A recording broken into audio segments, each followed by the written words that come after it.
गाबोननिफ्राय 2024 गोदान बोसोर हाबगोन। बेनिखायनो अल बड' एक्स भलुन्टियार फर्स अर्गानाइजेसन बाक्सा डिस्ट्रिक्टनिफ्राय जों बिटिसि ओनसोलाव मुखुबा खालामनाय बा रायजो जानाय गासै हारि माहारिनि खाथियाव जोंनि मोजां हामलायनाय बावहरनाय थाबाय। लोगोसे भगबाना बिथांमोनखौ अरायबो गोजोनै लाखियो। जों आरो मोनसे हांख्रायनो लुबैयो, बर'नि गासै माहारि आफादानो इयुनाव बिटिसि ओनसोलनि दावगानाय आरो बिटिसि ओनसोलाव जिखुनु खामानि मावनाय दांनायाव खौसेयै आखाइ हमलायनानै दावगालाङो।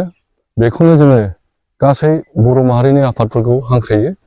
लोगोसे जों फैबाय थानाय समाव एक्स भलुन्टियार फर्स अर्गानाइजेसन हिसाबै जोंनि बिथांखिखौ जाफुंहोनो जों बयखौबो लानानै आवगायलांगोन।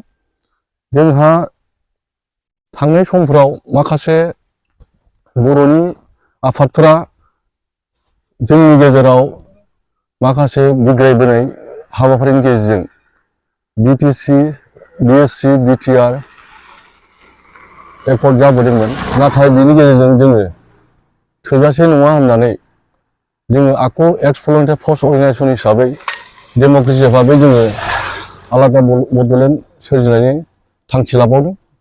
बेनिखायनो जों गासै बर'नि आफादफोरखौ जोंखौ हेफाजाब होनो थाखाय जोङो खावलायो मिडियानि गेजेरजों।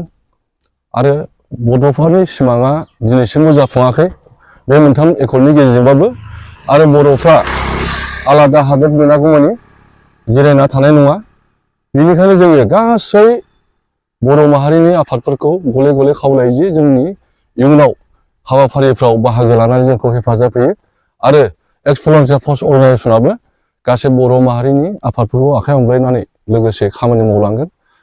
बेखौनो आङो बर' माहारिनो जाहाथे गोहो बोलो खौसेथिनि मोनसे दिरुंजों खानानै जोंखौ खौसे लाखियो, बेखौ भगबाननि खाथियाव, इसोरनि खाथियाव आर'ज गाबनानै आङो दिनैनि बे गोदान बोसोरनि गासैनिसिमबो मोजां हामलायनाय बावहरनानै बेखिनियावनो आं दोनथ'बाय।